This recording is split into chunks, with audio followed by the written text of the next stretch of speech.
Hey folks, Queen here.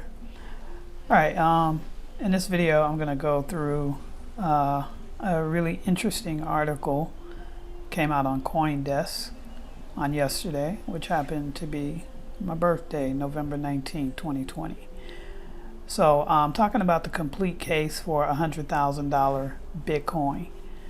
Now, I just want to say that, a lot of times that I've noticed in the Bitcoin space, or really in other things as well, when things get popular, when the media starts to talk about them, and different news outlets start to talk about things, that everybody tries to jump on the bandwagon and pretend like they were there before. I've been talking about Bitcoin. I've been talking about Bitcoin publicly since Bitcoin was trading at about $800 per coin. Started doing YouTube videos. In fact, I remember before the YouTube videos and the podcast and all of that, I remember a Bitcoin meeting where I had a speaking engagement. This was in the States, in Georgia.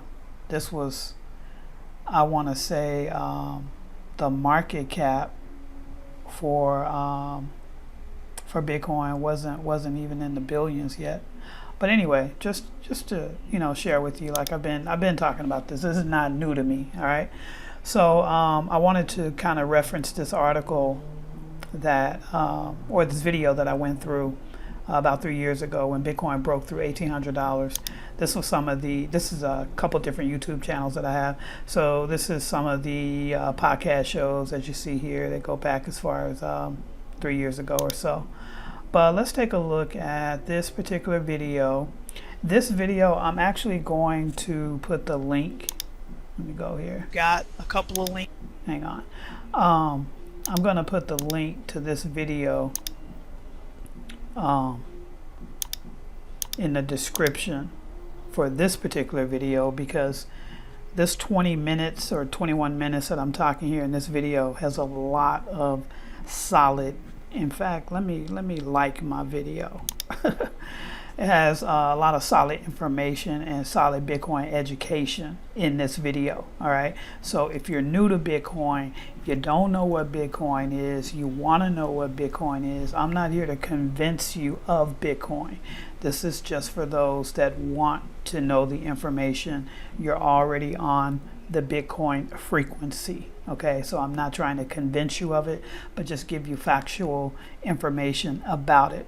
So the reason why I reference back to this particular video, because this video was done, as you can see, it was done May 9, 2017. That's my other YouTube channel there, and the title, Bitcoin Breaks Through $1,800 USD. If you are aware, you may not be aware, but Q4, so Q4 of 2017 was the first all-time high in Bitcoin, where we saw Bitcoin at $20,000 per coin. We're slated to have another all-time high here before the end of 2020. I'm guesstimating that before the close of this year that we will surpass the previous all-time high. So this is why I'm documenting this, and I'm doing it at this particular point in time. Okay, so let me just show you here where Bitcoin was at chain and digital currency ecosystem. I'm currently at coinmarketcap.com, and I am here to show you Bitcoin's price on CoinMarketCap is sitting right beneath 1800 US. And the thing that I'm really excited about is over here, if we look at the 24-hour volume trading of Bitcoin, we are now over $1 billion. So we're at 1.2 billion every 24 hours that's being traded in Bitcoin. This is higher than some other coins' entire market cap. All right, so like I said, I will put the link for this particular video in this video so that you can reference back. Now, as you see, I was at CoinMarketCap. Let's go to CoinMarketCap right now, which I don't particularly use anymore. I particularly like livecoinwatch.com, but just for the sake of comparing apples to apples, I'm going to go back to CoinMarketCap. So here I am. I'm going to hit refresh. And what we see now is we see Bitcoin is trading. This is a little over 3 years later at $18,537 today. It's had a 24-hour uptick of 3.01%, a 7-day uptick of 14.16%. The market cap is at 343.8 billion, and the daily volume 24-hour trading is at over 36 billion. All right, so let's dive into this article and take a look. The complete case for $100,000 Bitcoin from CoinDesk. The article was written by Hong Feng, and I just it's a great article. She really went deep into education. You could literally read this article, follow her reference points and the different things that she references within the article, and get really a good, solid understanding of what Bitcoin is. If you understand gold, if you're a gold bug, then you understand the properties and the parameters for Bitcoin. Okay, just don't be like those gold bugs that are stuck in the old paradigm and don't want to change to the new paradigm. Don't be like Kodak. Don't be like Blockbuster. Don't be like MySpace. Change the paradigm with the times and you'll be okay. So anyway, here we go. What a year. A global pandemic, a wavering stock market, rising numbers of unemployed people, and continued uncertainty in global markets. Yet we saw the Bitcoin price recover from $5,300 in March to almost $18,000 at the time of this writing. That's almost a 240% return within 9 months. Interestingly enough, if you look at, she referenced the start of the pandemic, which was in March. From March till today, the US dollar has decreased its purchasing power by over 30%. So if you compare the US dollar that's decreased by over 30% this year to a Bitcoin that has increased by 240% this year, then the choice is very obvious. Now, for regular investors, the burning question is whether Bitcoin is becoming overpriced. Is it too late to buy Bitcoin?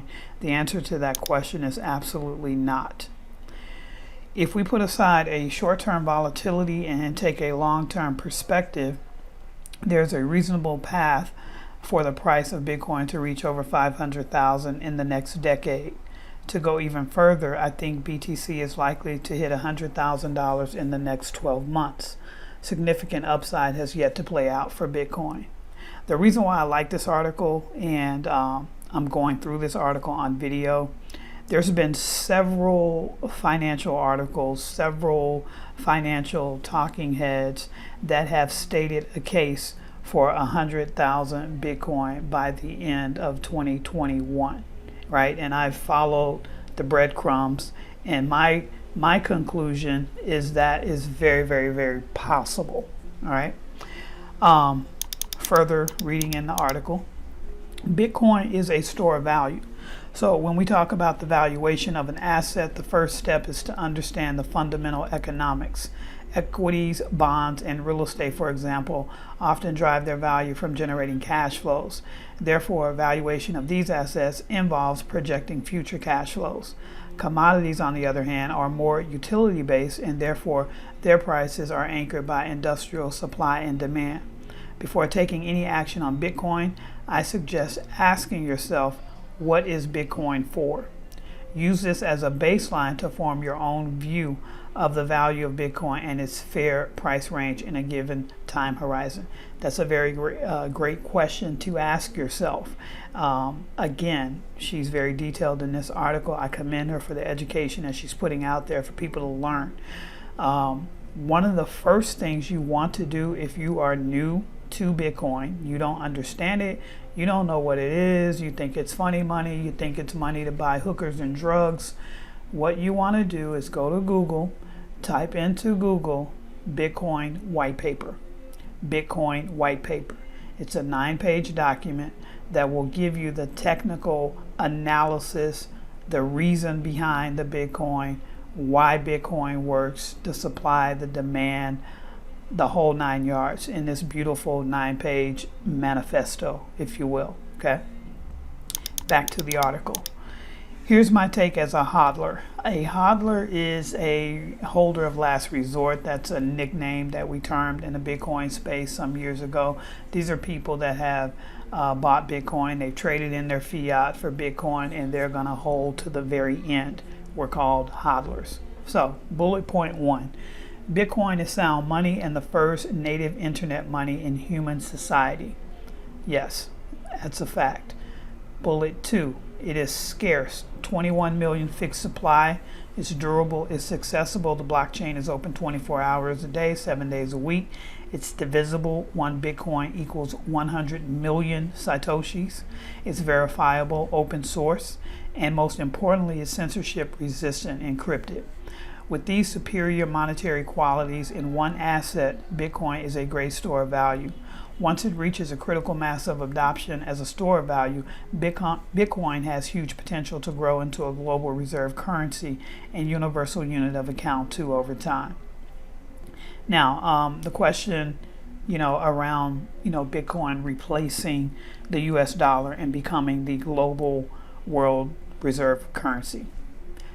I'm impartial to that. It doesn't matter to me either way. The thing that I take pride in is that Bitcoin proof of concept is being proven in real time right now today. Whatever fiat does is whatever fiat does. Bitcoin can run concurrently right beside the US dollar and other fiats all day long until I decide to leave planet Earth, and I'm good with that. I'm not here to try to overthrow something or want something to be overthrown. I really don't. I don't care at the end of the day. I've just taken my fiat and I'm voting, taking my fiat, because this is where the real election ballot is with your currency.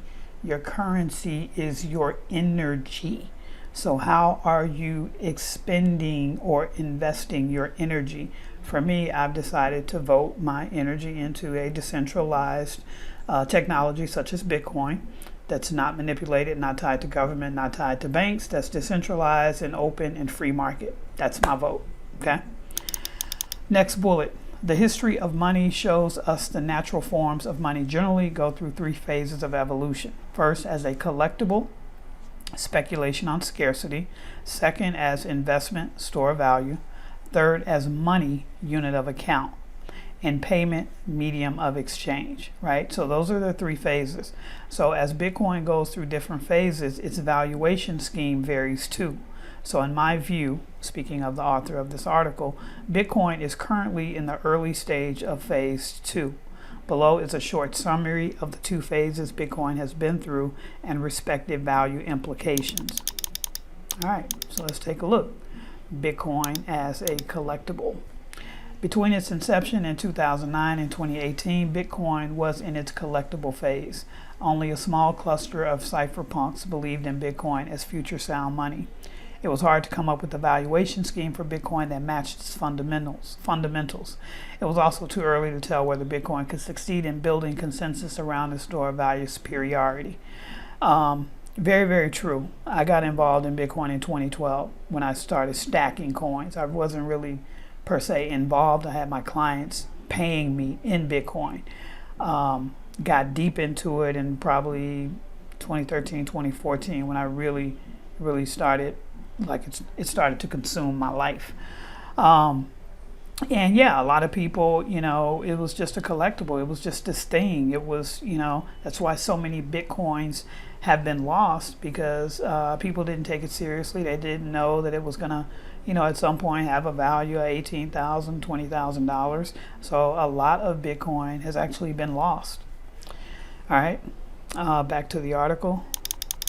Bitcoin is built as a basic utility and doesn't generate cash flow. So there is no way to forecast its price based on cash flows. Its circulating supply was easy to calculate, but it was really hard to estimate demand given the fickle nature of speculative trading. When speculative demand surged and drained out of the system, particularly around the initial coin offering boom in 2017, we saw Bitcoin's price explode from $900 in early 2017 to $19,000 by the end of 2017, and then down to $3,700 by the end of 2018. Bitcoin's opponents usually attack Bitcoin's price volatility as a bug, but I believe that Bitcoin's price volatility is a unique and smart self-marketing feature. It was key to its survival in the early days. Bitcoin operates as a decentralized global network. There's no coordinated marketing team out there promoting Bitcoin's utility to the world. It is a dramatic price volatility that has continued to attract attention from non-followers, some of whom were later converted into believers, thus driving and continued momentum of Bitcoin adoption. All right, continuing on, Bitcoin as investment. Bitcoin went through an identity crisis to sound money before it graduated into the second stage as an investment vehicle, starting with the scalability debate in 2017. If you've been around, you know, there was this whole debate, bigger blocks, smaller blocks, bigger blocks, smaller blocks, blah, blah, blah, blah, blah. Some are still debating that whole thing, but Bitcoin is still continuing to do its thing every 10 minutes. All right, so starting with the scalability debate in 2017, when the network became congested with historical high volume and transaction cost surge, its community had serious controversy, some called a civil war, involving the future path of Bitcoin. As a result, on August 1st, 2017, the Bitcoin blockchain was hard forked to create Bitcoin Cash.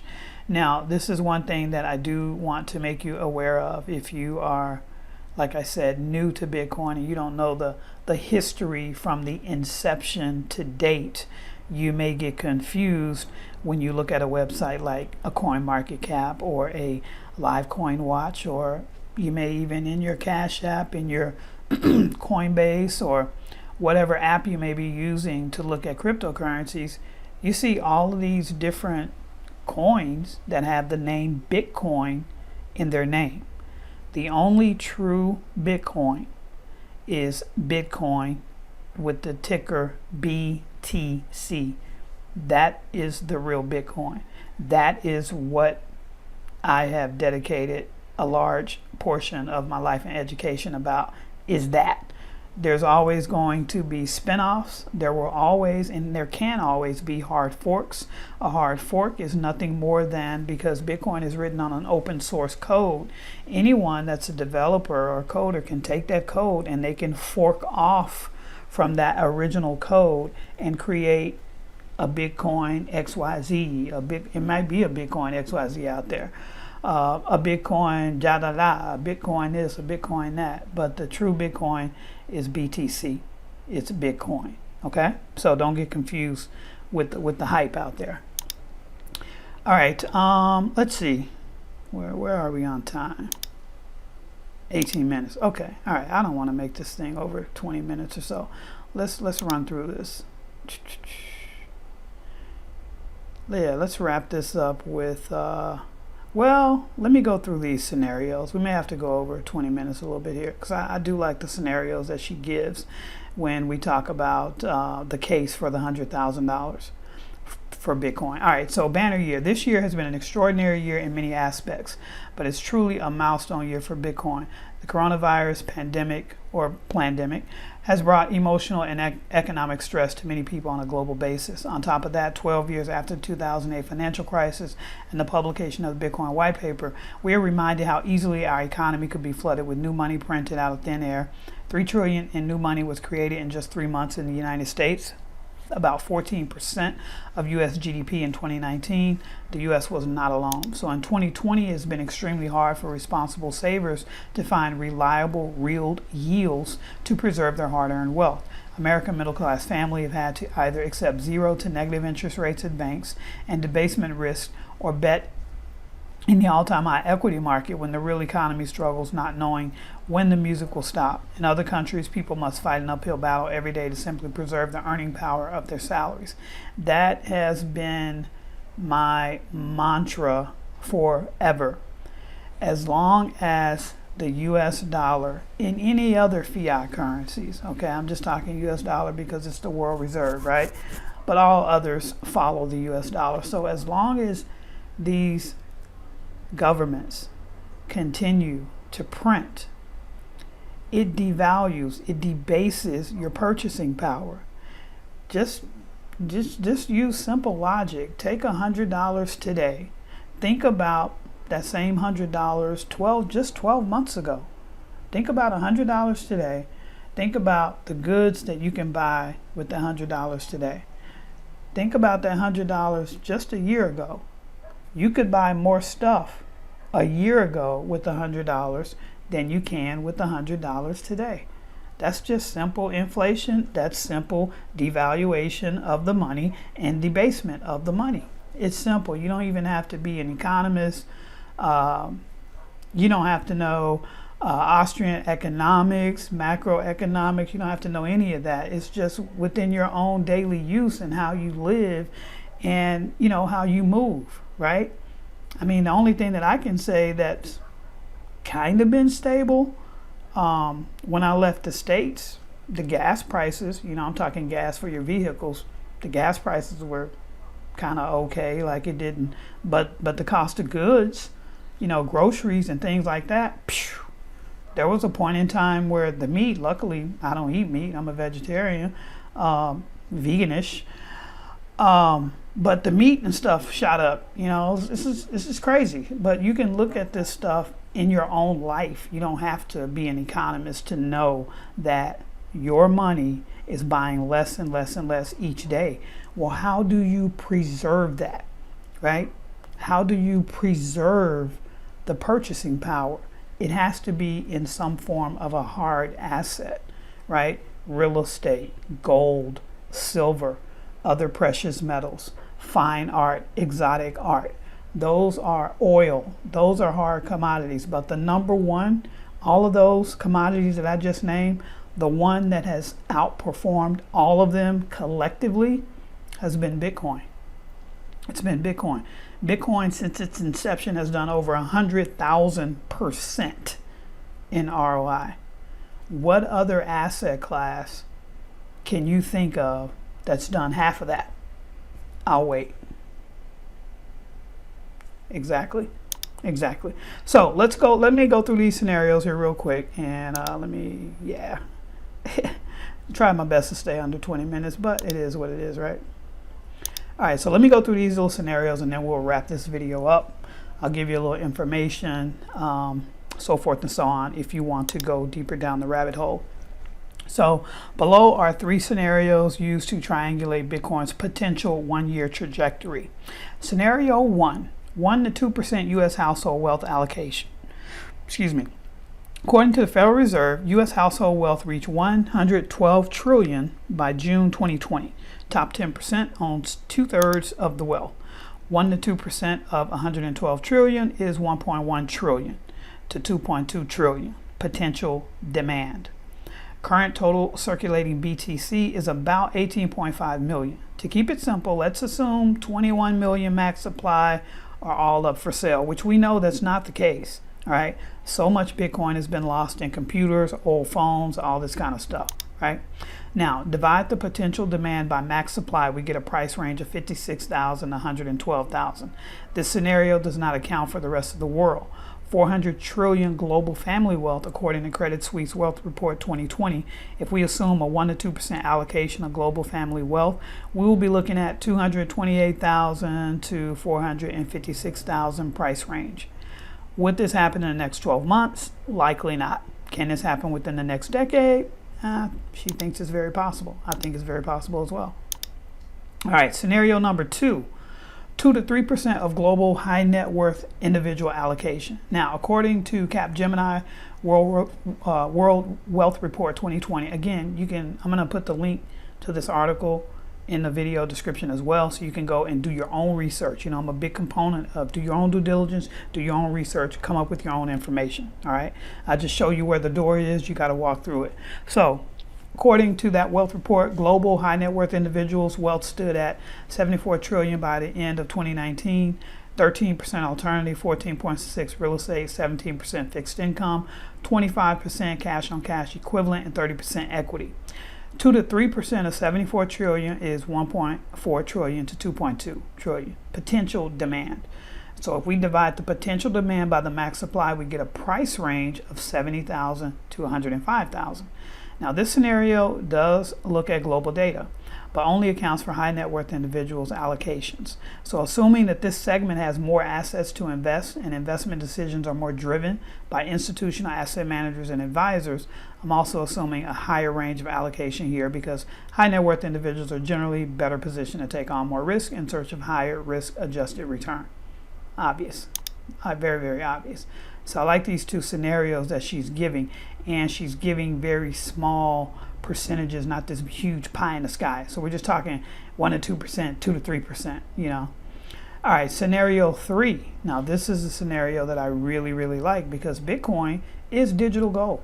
It literally is digital gold. If you look at all the components of gold, all the parameters that surround gold and make gold unique, Bitcoin is 10 times better, right? Because, you know, try to move $10,000 or $1 million worth of gold from one place to the next place.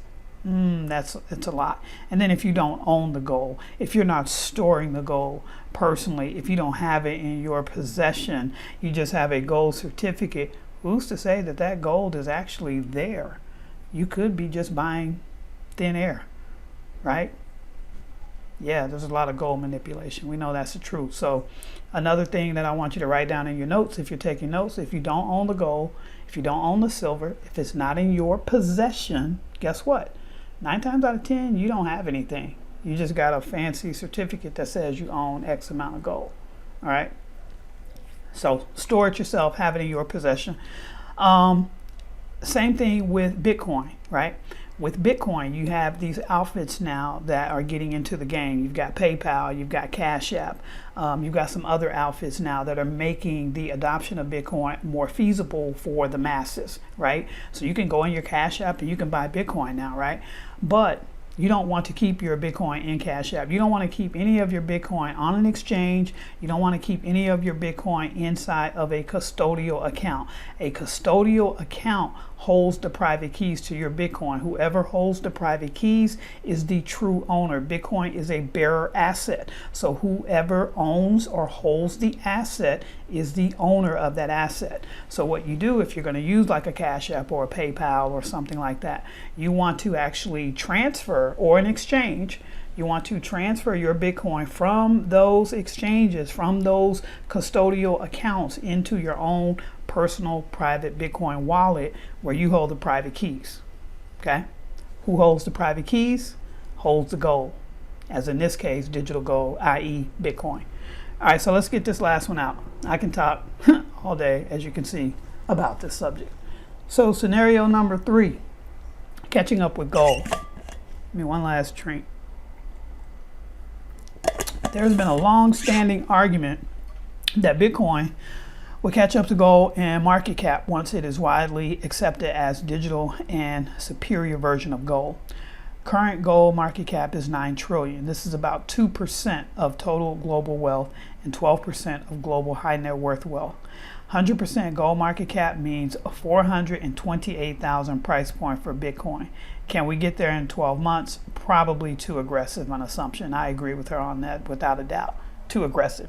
Can Bitcoin rise to 20-25% of gold in 12 months? You know, like 2.4 to 3% global high net worth wealth allocation? That's very possible. And that will give us a price range of anywhere from 80,000 to 110,000.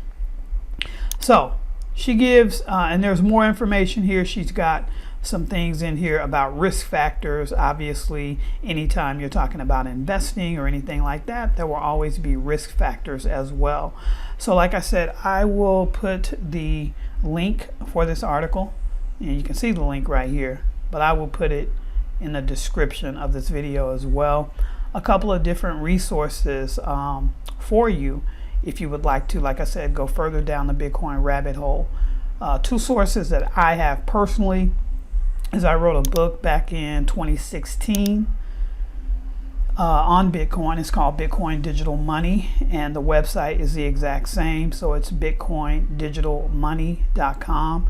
You can purchase a copy of the book. It's less than 100 pages. You can read it within about an hour and get a understanding of what this thing is. Also within that book, I talk about, there's a very, very important couple of pages in there where I talk about the case for Bitcoin and why you would want to have some of your wealth, some of your net worth, some of your hard-earned money in something like Bitcoin, because there is, well, I'm not going to give that all away. You got to buy the book. But I'll just say this. There's something called bail-in, where the banks have agreed to, you know, if they were to get into any financial troubles, they could basically just confiscate whatever's in your checking account. And so I've got the facts in the book right from the FDIC. You can take a look at that as well. Again, bitcoindigitalmoney.com. Another resource for you is if you really want to go deeper down the rabbit hole and truly learn more about Bitcoin, as well as various alternative investment strategies, then you can take a look at our private wealth group. And let me pull that up. Our private wealth group is millionairemaniacs.club. You can go here. And then also let me give you a phone number for those of you that are in the US. You can actually get recorded information about our club. Let me find it here. I always forget what that number is because I don't dial it much. All right, so for those of you that are in the US, and I'll put it up on the screen too when I edit the video. For those of you that are in the US, you can dial this number. It's 24 hours a day, and you can get information about our private wealth club. It's 469-202-8718. Again, 469-202-8718. What else before I let you go? If you want to follow me on Instagram, you can follow me on Instagram at Real Cashflow Queen. Again, Instagram is Real Cashflow Queen. So I hope you got value out of this video, and I will see you in the next video. Take care.